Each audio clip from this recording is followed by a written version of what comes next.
system for our current customers, right? And that's where, you know, sometimes when I talk about these big ticket items, that's what I'm talking about. When we're talking $13 million. I mean, it's a lot of money. It's a lot of money that's gonna raise eyebrows, and they're gonna say, well, what the heck is the council doing, spending $13 million on water projects or sewer projects? But the bottom line is that if anybody can explain, there's very few businesses that can operate without water, period, none. Mayor, I don't think you can. But there's very few businesses that can operate without water. I can't think of any institution that can operate without water. And so our challenge is okay, how do we improve that? And on top of that, how do we go in and say, hey, look, we have with some of these folks that have been on council before, is they've put in some of these water lines, and they're there. I don't know that we've conveyed that to developers and said, hey, we have this, that we met with a developer a month or two ago. And they're trying to expand their franchise. But part of what he's saying, in these smaller communities, they don't have the utilities out there. So it's like, well, let me find a place that has the utilities, and then I'll go out to wherever, right? But that's part of what I think past councils have done. But I'm asking on that end is that you know, we look at that as well, because it is a big price tag, and in saying that we still believe that funding the police and giving them their needs. And I didn't forget about the shield that'll be on as soon as I give a formal quote. But I mean, it's things like that we know we have to try to help. So, but it is something that I would, as a council, if you have time, I think there's a couple of council members that are going to be at the meeting tomorrow. That's going to be a point of discussion. Is okay. One, do you have utilities? Two, is who's going to come and live here, right? If you will. But I think one thing I've learned in all the work I've done is rooftops bring retail. There's no rooftops, there's no retail, I promise. But as you start building rooftops, retail will come, I promise. And then there's, on our end, there has to be a bigger push, in my opinion, for other sources of employment. It just can't, quite frankly, the biggest employer here is the prison, right? Schools follows behind up there. So I think there has to be that change of, hey, we've got these employers, but we need others. And I think, I hear what you're saying. Yeah, and I, like Ms. Salamatas mentioned earlier, it's gonna be time for unity to come together in all three entities, the school, the city, and the county, to work together and develop this county, the city once and for all. Yes, sir. I mean, because we need to work in partnership. We see that with the streets, you know, with things, so, you know, that's what the product that we have to sell, and that's what. City Secretary, please show that Councilman Leal came in at 6:58. Yes, sir. Councilwoman Calderontes. I know Ms. Rodriguez had a question. I don't know if she wants to go before me. Okay, but, Councilwoman Rodriguez, did you have something? Yes. I now have a question for the city attorney. When we were in a budget workshop, I don't think we have to stop and hear it. We need to ask questions as we go through a workshop. I know we're not limited to the number of questions that we ask during the workshop. So I would like the city attorney to clarify that, because I had about 6 questions. We're in a workshop, Mayor. And, you know, we go from each item to ask questions on it, because I feel that I'm not getting the equal amount of time. So if our city attorney can clarify if I'm limited to ask questions during the presentation of the budget workshop. It's really personal preference on how this council wants to run their meeting, and typically that resorts to how mayor wants to conduct. So if mayor wants to say, you know, let's take questions after the presentation is done instead of during the presentation, just for the sake of efficiency, he can certainly run the meeting that way.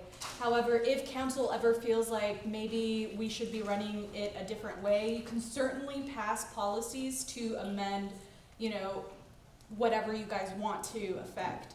So you know, it's up to mayor how he wants to receive questionings for the agenda item or for the line items that are on the budget workshop. But yes, you are also correct in that you have every right to bring up any question that you may have.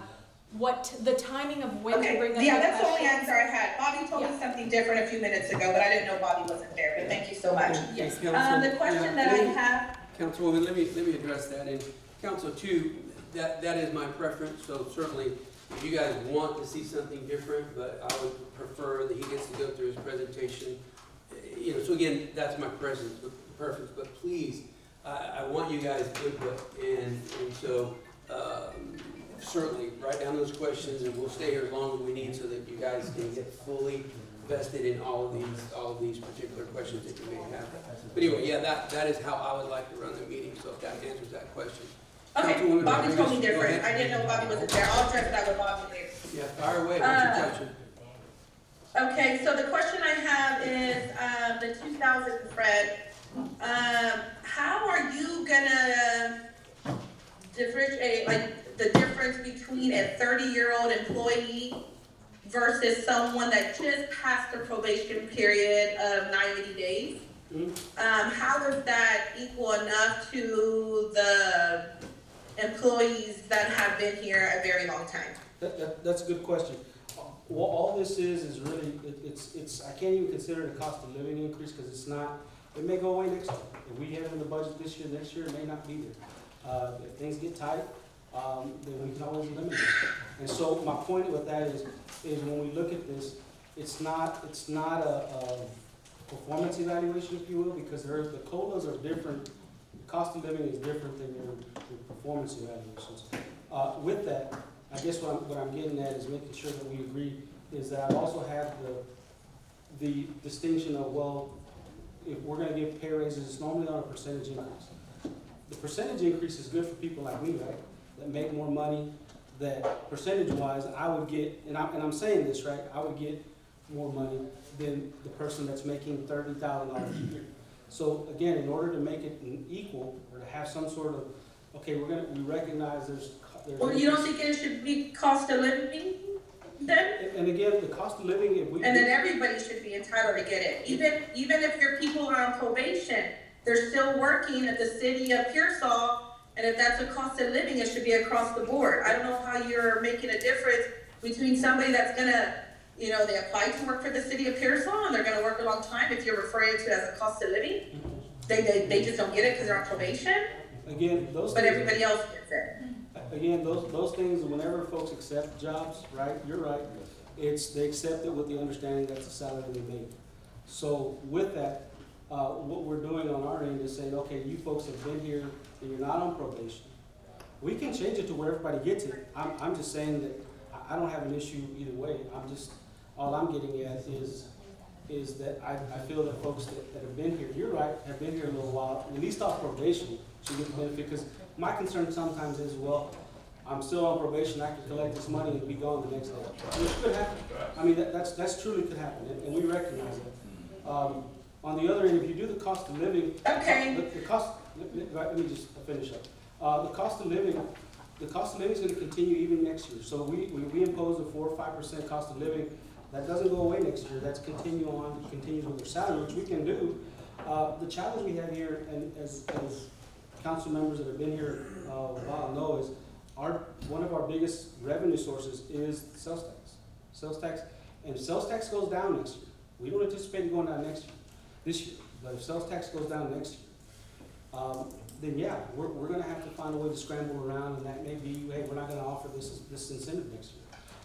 Because that, if you remember, council member, during the pandemic, I believe we barely cleared $2 million in sales tax, barely, during the pandemic. And so we anticipate a better year, but that can always change.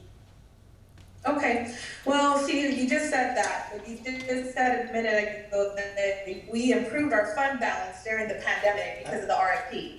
So my thing here, the other question I'm gonna have, well, actually comment maybe, is that I am not gonna be able to accept the motion, item B, for the proposed City of Pearsall's annual budget. The reason why I will not vote for this is because, again, our numbers are incorrect. The numbers have not been properly inputted.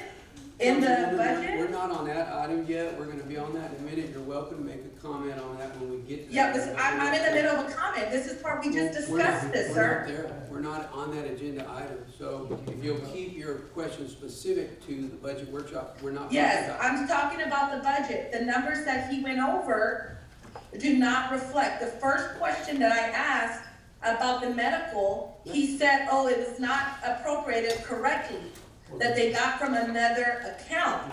That's the first question you allowed me to ask. Right.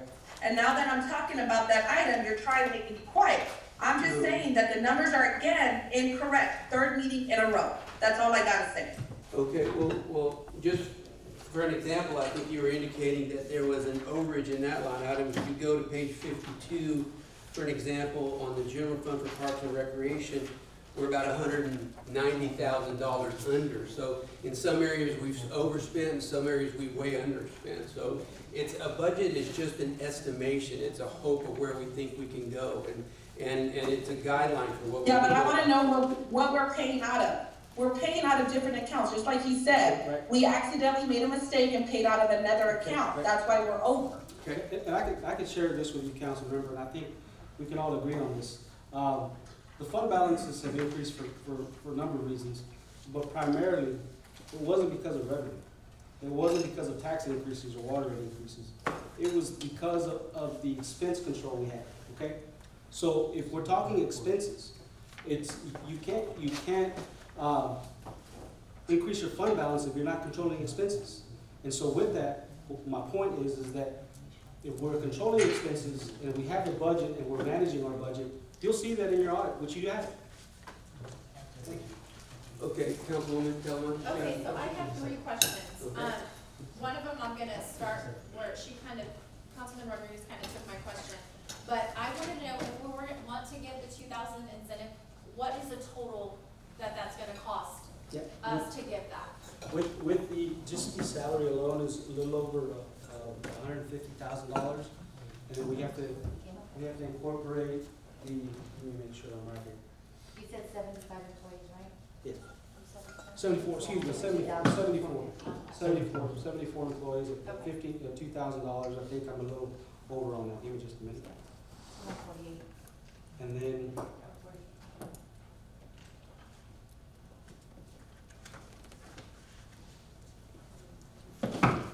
all in all, it runs us about 148, about $170,000, give or take, when you include, because you have to pay additional taxes and things of that sort. But yes, ma'am. That's- Okay, and where's that gonna come out of? Every budget has it Okay, earmarked in okay. their budgets, and that's what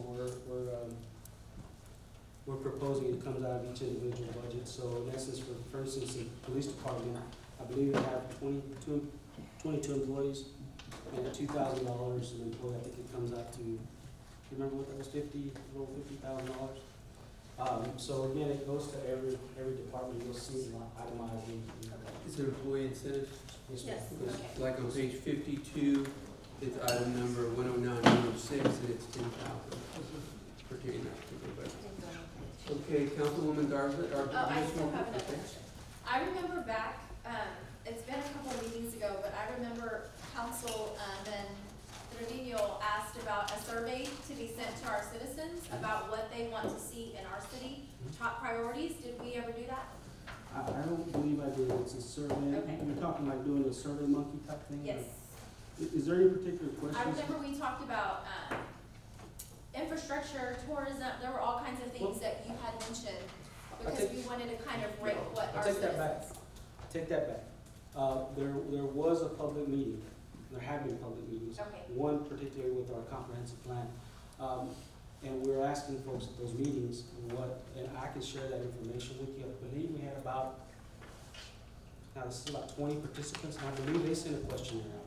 But I'll verify that, but it does touch on what you're doing. Could we possibly put it like on our website, like a survey or poll on the link to get more than 20? Sure, I believe we sent, if I'm not mistaken, who else was this comprehensive plan? I believe we sent letters Get out, buy-in. and, yes, we can. Okay. Councilwoman, the county just organized a thing similar to that, Okay. they're right in the middle of tabulating those reports, so Perfect. it kind of touched on that, what are key things that we need to do, so, that should be. We had a link available, actually. Okay, It was a link that we offered to the public, and we actually, I think, I want to say, and I'll verify this, but we had our public meeting, we had a link, and I believe, Bianca, do you remember? so did we get results, like, We you'll did. share that with us? Yes, ma'am. Okay, and the last thing is, I don't know if you guys know, but how is our unemployment rate, how has that looked? No one wants to work. It's, Well, besides that.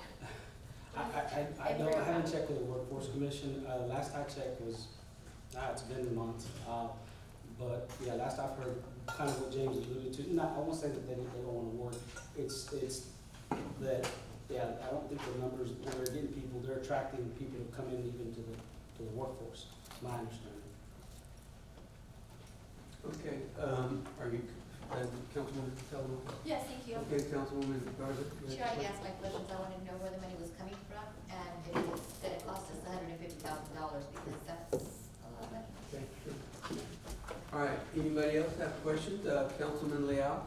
I came in the ending part of this conversation, incentives. And a lot of times, you know, we talk about spending and this and that and all the good stuff, but at the end of the day, someone has to pay for that. It comes out of someone's pocket. We either raise taxes, which a lot of people don't wanna hear, or we find other sources of revenue to go ahead and compensate for what we spend. And I would like to know if we have, you know, discussed or thought about increasing our utility rates. Because as most of us have seen, our electricity bills are out. And that water, our water comes from, you know, we power all that with electricity, so we know that cost is coming up. Our gas, natural resources, they're going up. We know that's going up. It's a subject that we don't wanna touch or we don't wanna bring out, but sometimes you just gotta bite it and just take it, and some decisions aren't popular, but that's what's needed. And I think that's something that we gotta start considering is actually our utility rates. We need to increase those because we're behind and everything's going up. You're right, part of what we were doing again is if you look in your packet, the ordinance that was approved and passed by the city councils on here, I believe in, let me go back to mine. Starts on page 24, What page are you on, Fred? page 24.